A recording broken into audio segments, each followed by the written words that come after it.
Saat ibu melahirkanku dan mengetahui jenis kelaminku adalah laki-laki, dia terisak. Ayah menutup wajah dengan kedua telapak tangan dan menjerit, haruskah kubunuh dia agar keluarga kita selamat, lepas dari penderitaan? Kita dikutuk.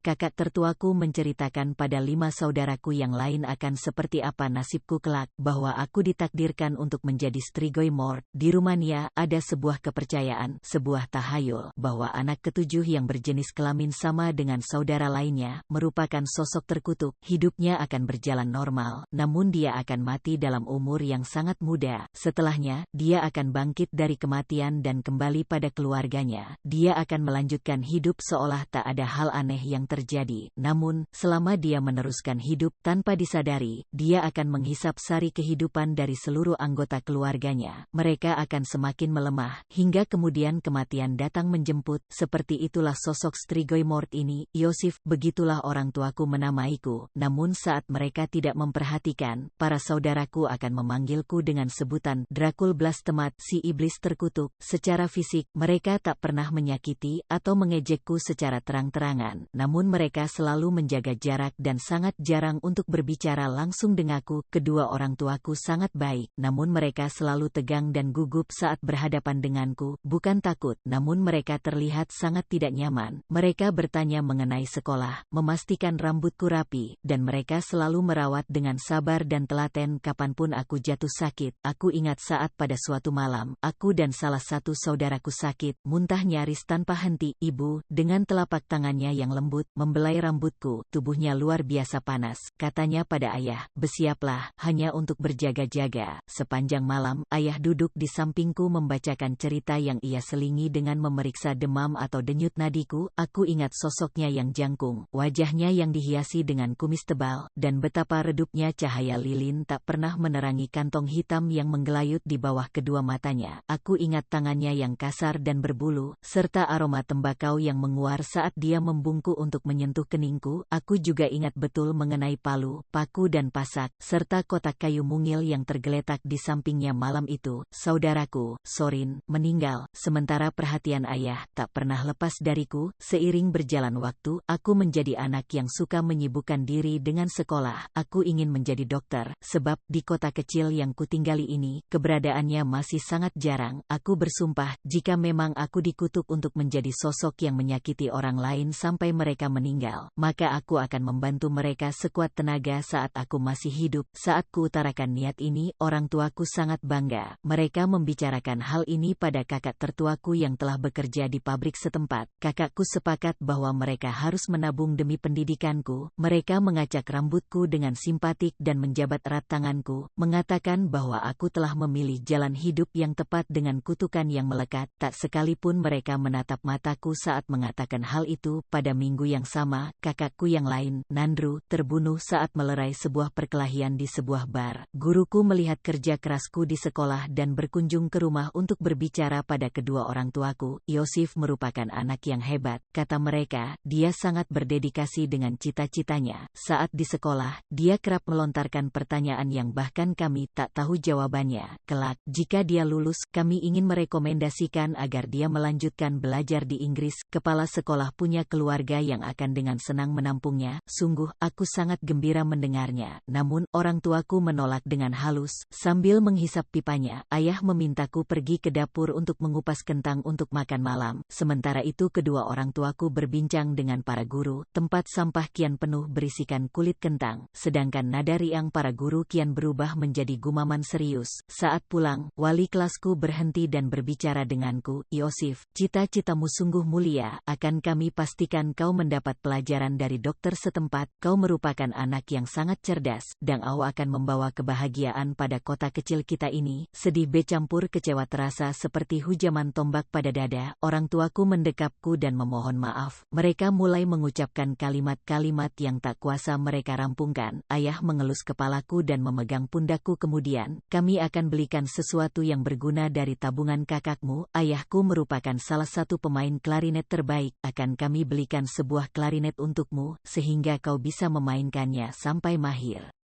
Kakakku, Dumitru, merupakan pebisnis sukses. Saat itu, dia sedang dalam perjalanan ke Budapest guna menemui orang tua tunangannya. Dalam perjalanan pulang melewati pegunungan Karpatian, mereka tersapu longsor. Dia dikabarkan hilang selama beberapa hari. Setelah beberapa hari lewat, mereka menemukan mayatnya yang terjebak di bawah sebongkah batu besar. Dia tewas kelaparan. Aku memainkan klarinet di pemakamannya. Sementara ayah menenangkan tangis hebat ibu. Pada umur 18, aku tumbuh menjadi pria tampan dan harismatik. Dokter lokal, Skender Angelescu, menjadikanku anak didiknya dan mengajarkanku begitu banyak mengenai ilmu kedokteran. Kakak-kakakku yang masih tersisa bersikap lebih hangat. Mereka kerap bergurai bahwa kelak, jika kematian menjemput dan aku berubah menjadi Strigoi Morg, maka tidak akan ada lagi anggota keluarga yang masih tersisa untuk bisa kukutuk. Mendengar gurauan tersebut, ayah hanya tersenyum simpul. Rambutnya kian menipis dan wajahnya terlihat semakin kurus sejak beberapa tahun terakhir. Batuknya semakin parah seiring bergantinya minggu. Aku memintanya agar pergi ke dokter untuk melakukan foto ronsen. Dokter Angelescu meletakkan tangannya di pundakku saat kami melihat hasilnya. Aku tahu betul apa yang akan ia katakan. Maaf sekali, tidak ada yang bisa kita perbuat lagi. Sebulan setelahnya, ayah meninggal karena kanker paru-paru. Klarinet kumainkan di pemakamannya. Diiringi nada-nada sedih yang keluar dari klarinet, ibu meletakkan rangkaian bunga di atas makam ayah. Kematian ayah meninggalkan kabut muram dalam keluargaku. Kakak-kakakku kembali menjaga jarak. Sementara ibu, dia menghabiskan banyak waktunya dengan duduk di kursi di depan jendela. Matanya menerawang pada gunung-gunung yang berjajar di luar sana. Aku menjadi seorang residen di tempat praktek Dokter Angelescu dan mulai menerima panggilan saat kecelakaan-kecelakaan kecil yang membutuhkan tindakan medis terjadi. Suatu hari, telepon berdering dan wajah Dokter Angelescu memucat saat mendengar suara dari seberang telepon. Iosif, katanya, malapetaka amat buruk terjadi, dan kita diperlukan. Banyak yang terluka, kita harus bergegas. Kami melompat ke dalam mobil dan berkendara melintas kota. Aku sudah bisa mengira malapetaka macam apa yang telah terjadi. Namun hal itu tak mencegah datangnya rasa mual dalam perutku saat kemudian kami menepi di pabrik tempat kakakku bekerja. Aku berlari menemui seorang mandor yang tengah menekan kepalanya dengan selembar handuk berlumuran darah. Di mana saudara-saudaraku? Jeritku. Mereka bekerja di barisan depan, kata si mandor. Di sekitar sana, aku berlari ke arah yang ia tunjukkan dan mulai membongkar puing-puing. Aku terus mengais hingga kemudian kurasakan sentuhan kulit yang basah dan lunak pada ujung jariku. Aku terus menggali dengan kalap. Batu bata dan logam kulemparkan ke sembarang arah. Tangan kakakku, Cezar, mencuat dari balik reruntuhan. Kucengkeram tangannya dan mulai menarik. Kudengar dia menggeram, dan dalam beberapa saat, aku merasakan adanya harapan. Aku yakin dia akan hidup. Aku terus menariknya hingga kemudian kulihat wajahnya. Wajahnya luar biasa pucat, namun dia masih berkedip dan terus mengerang. Kakakku selamat. Aku menjerit bahagia dan terus menariknya sekuat tenaga. Tubuhnya akhirnya keluar, lolos dari reruntuhan. Namun hanya itu, apa yang mengikuti tubuhnya hanyalah jejak darah. Tubuh kakakku terpotong menjadi dua. Kudekap tubuhnya yang masih tersisa. Sementara darah terus ia muntahkan dari mulut. Tak ada sepatah kata pun yang keluar dari mulutnya saat maut menjemput. Matanya menatap awang-awang dengan sorot kosong. Kakak tertuaku, Decebal, tak pernah ditemukan. Klarinet kumainkan di pemakaman mereka. Cezar dikubur di sebelah ayah, dan sebuah tugu peringatan dibangun untuk Decebal. Kakak terakhirku, Liviu, mendekat dan berbicara padaku setelah acara pemakaman usai. Iosif, katanya tegang, aku tak bisa lagi hidup di tempat ini. Aku melihat terlalu banyak anggota keluarga kita yang meninggal. Aku harus meninggalkan semua penderitaan ini. Aku sudah memesan tiket kapal ke Amerika, dan aku takkan pulang. Saat kau masih hidup, berjanjilah untuk merawat ibu sampai dia meninggal. Nasib telah membuatmu terkurung di tempat ini, sebab kau telah ditakdirkan untuk menjadi Strigoi Morg, dan jika kau meninggal tanpa sepengetahuan kami, kau akan kembali ke sini dan membuat kami semua menderita. Namun, jika ibu telah meninggal kelak dan aku tak ada lagi di sini, kau bisa berkeliling dunia tanpa takut, sebab tak akan ada lagi yang tersisa di keluarga kita untuk kau sakiti. Aku tahu, kita kerap bergurau mengenai hal ini sebelumnya, namun kumohon saudaraku, tinggallah di sini sampai ibu meninggal.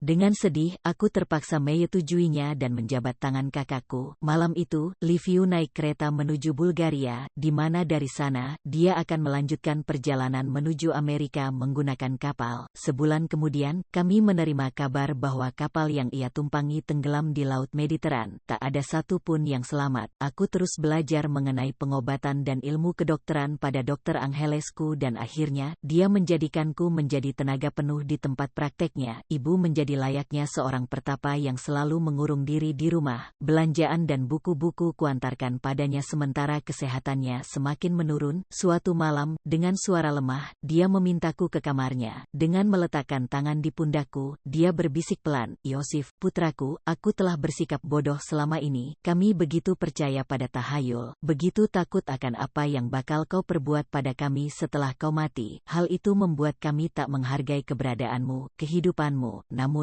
lihat apa yang malahan terjadi. Kami semualah yang pergi lebih dahulu. Kau harus menanggung semua duka, putraku. Bukanlah kau yang terkutuk, kamilah yang terkutuk. Kami dikutuk oleh kebodohan, dan percaya pada ramalan yang keliru. Oh Yosif, maafkan kami semua." Ibu terus mengulangi kata-kata itu saat kesadarannya kian menghilang, dan aku terus menangis sambil menggenggam tangannya yang kian terasa dingin. Pada pemakamannya, nada-nada sedih keluar dari klarinet yang kumainkan. Ibu terlihat begitu kecil di dalam peti, terlihat begitu damai. Saat menutupnya, aku berbicara padanya untuk yang terakhir. Tentu aku memaafkanmu, Mama, tentu." Musim panas setelahnya, aku sedang bersiap-siap untuk menjelajah dunia ketika kemudian Dr. Angelescu menelepon. Seorang wanita pekerja datang ke tempat prakteknya, dan dia membutuhkanku dalam proses persalinan. Nampaknya bayi ini berada dalam posisi sungsang. Aku bergegas menuju klinik dan mengenakan pakaian bedah. Dr. Angelescu menyambut dan kami mulai melakukan pembedahan sesar. Saat bayi keluar dari rahim, aku merasa sangat mual. Bayi itu diam, tak bergerak atau bersuara sama sekali. Kuperiksa denyut nadinya sambil memanggil Dr. Angelescu. Dia mendorongku ke samping dan menekankan jarinya pada dada si bayi. Sambil menekan dada bayi dengan jeda teratur, dia menggumamkan doa. Setelah doa selesai ia ucapkan, "Laksana mukjizat." Bayi itu mulai menendang-nendang dan menjerit. Dr. Angelescu tersenyum dan membopong si bayi. Dia membawa bayi itu ke mesin inkubator dan memasang alat bantu nafas.